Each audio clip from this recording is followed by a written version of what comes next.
and welcome to today's vlog. So this is my first ever Q&A. I'm a bit scared, but let's see what you guys want to know. Okay, so I'm going in. It's very high tech. How many hours a week do you dance? Okay, this is from Oakley. Probably not as many as you think. If my maths is right, I think that's 15 hours a week. 12 for teaching and 3 just dancing. Best costume you've ever worn? Ooh, we competed at the All England, which is the competition that we're doing with Dance Company this coming week. And we did massive production numbers to Lullaby Broadway, and we had these like feather headdresses and long dresses, and the dresses had like finger loops on, and it had like the skirt going up to the fingers, and we had high heels and earrings and chokers and gloves, and it was all desperately glamorous, and I loved it. In rehearsal we had to do a sequence of kicks coming across the room, and it was like my big moment, and I whacked my leg as high as you like. My weight was back, I was in high heels, and I just fell over backwards straight onto my bum like a complete cloud of like feathers and marabou and high heels and whatever, and I was so scared that my dance teacher was going to tell me off. I bounced straight up so quickly and carried on with the rest of the sequence that she absolutely wet herself laughing. A blue lyrical dress. I was about 12, I think. And there was nothing special about the dress, but the seniors had worn those blue dresses a couple of years ago, and like you knew when you were a senior because you got put in the blue dresses. So when my dance teacher handed me a blue dress, I was like, oh, I've arrived, I'm a senior now, I'm wearing one of the blue dresses, so that was really cool. This is from Tammy. Fave dance move, please demonstrate. Okay, you know what, when I'm freestyling I always end up doing an Alf, so let's go with an Alf. I also like that because Alf used to be my nickname because of my initials before I got married. So yeah, let's say an Alf, and I might demonstrate later, you never know. Oh, this is a good one. This is from Tilly. Other hobbies you had when you were little when you weren't doing dance? I had quite a lot actually, because I used to only do one class a week for dancing. I used to just do tap, and that was that. So I also did brownies, and I did horse riding, and I did swimming, and I was in a netball team, and whenever I wanted to start a new dance style, that was all cool, but something else had to go. So then, before you knew it, I was just dance on a Monday, dance on a Tuesday, dance on a Wednesday. I was rounders captain at school, but that wasn't because I was brilliant at rounders, that's because no one else wanted to do it and I was super keen. I played the clarinet for a short time, and I remember my clarinet teacher, I needed to get used to the clarinet because the clarinet wasn't going to get used to me, and at that point I thought, stuff the clarinet. If it's not going to get used to me, that's the clarinet's loss. Okay, this is embarrassing. This is from Hannah. What was the first show prop you gave me to keep? And I know we've spoken about this recently. That's really bad, isn't it? I'm sorry. What dances did we do when Hannah was little? We did Billy Elliot, but I think we borrowed the boxing gloves. I don't think they were ours, so I wouldn't have given you those to keep. We did cherubs. Did I give you the harp? Or did Katie Officer get to have the harp? It might have been the harp. Jack Frost didn't have any props. You didn't keep the Joseph coat, that's still in wardrobe. I'm going to go with the harp, but I'm not really sure. And I'm really sorry because I know we've spoken about it in like the last 2 months or something. Fail. Oh, that's given me an idea for another Q&A though. We'll answer it in the next Q&A because the next Q&A is going to be a reverse Q&A. So next Q&A is going to be ask Miss A something she should know about you. And Hannah, I will come back to that question. I will get it right in the next Q&A. So if you want to be part of that, put in the comments below any question about you that you think I should know the answer to. That's for everyone, not just Hannah. How old were you when you first started dancing? When I was 3, I went to a ballet class, and there was a girl with red hair who was really mean to me because I couldn't do first position, so I stopped going straight away. Who had the last laugh? Now I professionally do first position, just saying. So I stopped. And then when I was about 6, I did disco. I had blue leg warmers. And I did that for quite a while. Then I started tap. And then modern and ballet, point, jazz. What's that? Okay, this is Kelly. How many taps can you do per second? I have literally no idea.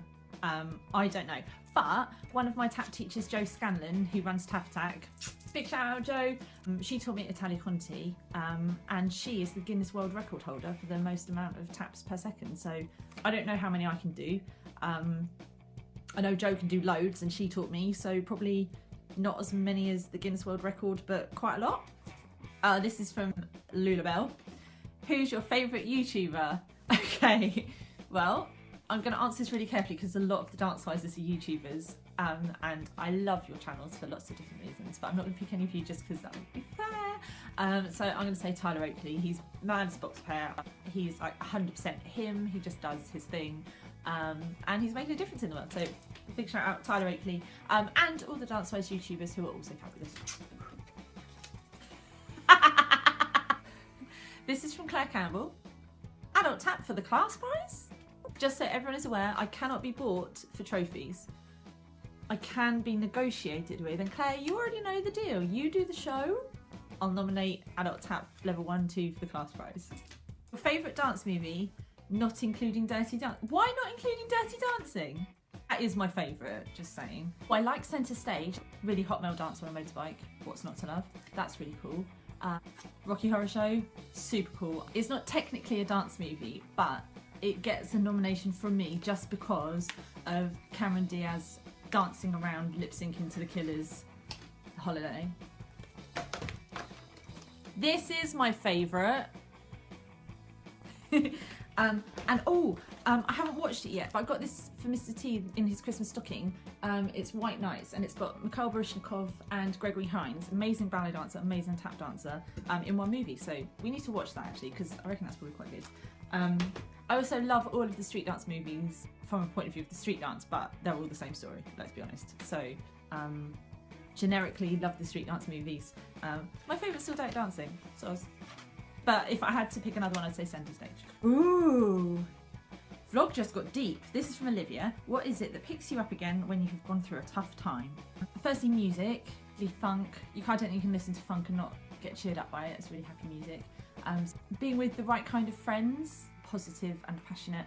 So I've got a little file as well. Whenever any of the Dancewise give me a card or a picture or anything like that, I put it in the file, and then when I'm having a rubbish day I can flick through and go, oh, see, it's not that bad. Especially if I'm having a day where I doubt my ability as a teacher, then I flick through that folder and I can see what nice things that Dancewisers have said about me, so that really helps. But actually teaching is like the best thing in the world, because your class doesn't deserve to see whether you've had a bad day or not, so you have to put a brave face on it. So probably for the first 5 minutes of the warm-up you're faking it, but actually the best thing you can do is act really positive, and get your chin up and stick a big smile on your face and listen to some music and spread some energy. The energy comes back to you, and before you know it you think, oh, I was in a really bad mood when I started this class, but I'm not now. So the Dancewisers pick me up when I've had a bad day. Good question. How weird is this? Okay, this is from Emily Smith. Do you ever have days when you don't smile and bring the happy? Please refer to point A. Yeah, of course I do. Everyone does. Every Sunday, as it's a day away from teaching dance to all my super awesome dance fam. You can use that answer too if you like. Oh, I didn't mean to repeat that bit. I don't know, kind of, but not really. I'm quite a smiley, kind of happy-go-lucky kind of person. If I'm hungry, if I'm hungry, I don't smile and bring the happy. When we did All It Takes the first time, one of the seniors, Hannah, brought in a tray of lime and lavender cupcakes that she'd made, and about 10 minutes into the rehearsal she just came up to the table where we were all making notes. Miss Alison, I think you should have a cupcake, and I did, and the rehearsal was much better after that. So yeah, if I'm not smiling and bringing the happy, highly likely that I'm hungry. Apply food, that will help everyone. Broadly, I kind of think life's too short, really. I think if everyone in the world made more effort to be happy and smiley, everyone else in the world would be more happy and more smiley. So, not really. Look, should I do my best sad face? So it doesn't work, does it? Oh, this is another insightful one. If you could give advice to your younger self, what would it be and why? I remember a lot of the time being really miserable about what I thought other people thought about me. I wasn't very popular at school, wasn't one of the cool kids. And my mum said to me at the time, you watch, those cool kids are having their day now, and that's cool for them. You're not having your day yet, but you will have your day, and when you have your day, you won't care what other people think. And she was absolutely right. So listen to your mother, especially your Dancewise mum.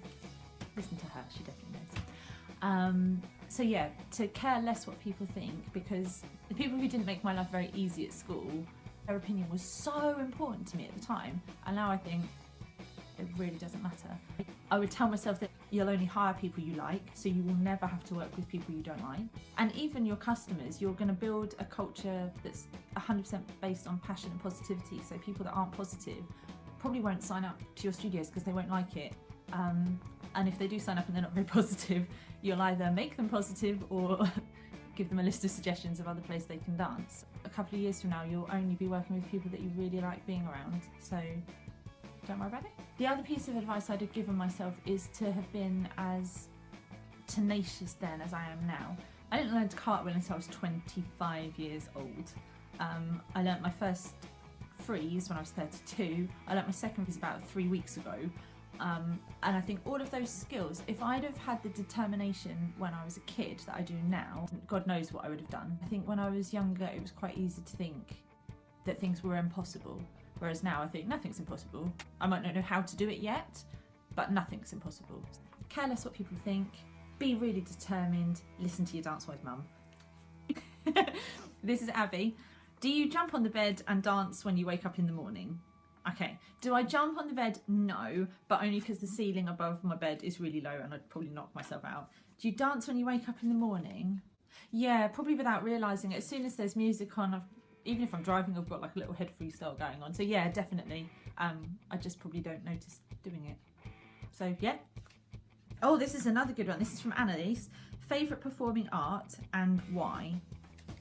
Okay, so obviously everyone is going to expect that I go dance, which it must be because that's what I do. But I do love to sing. And I do like to act as well. I would say probably my ultimate is the complete triple threat. So being in a musical. Because obviously I love to dance, that's my main passion.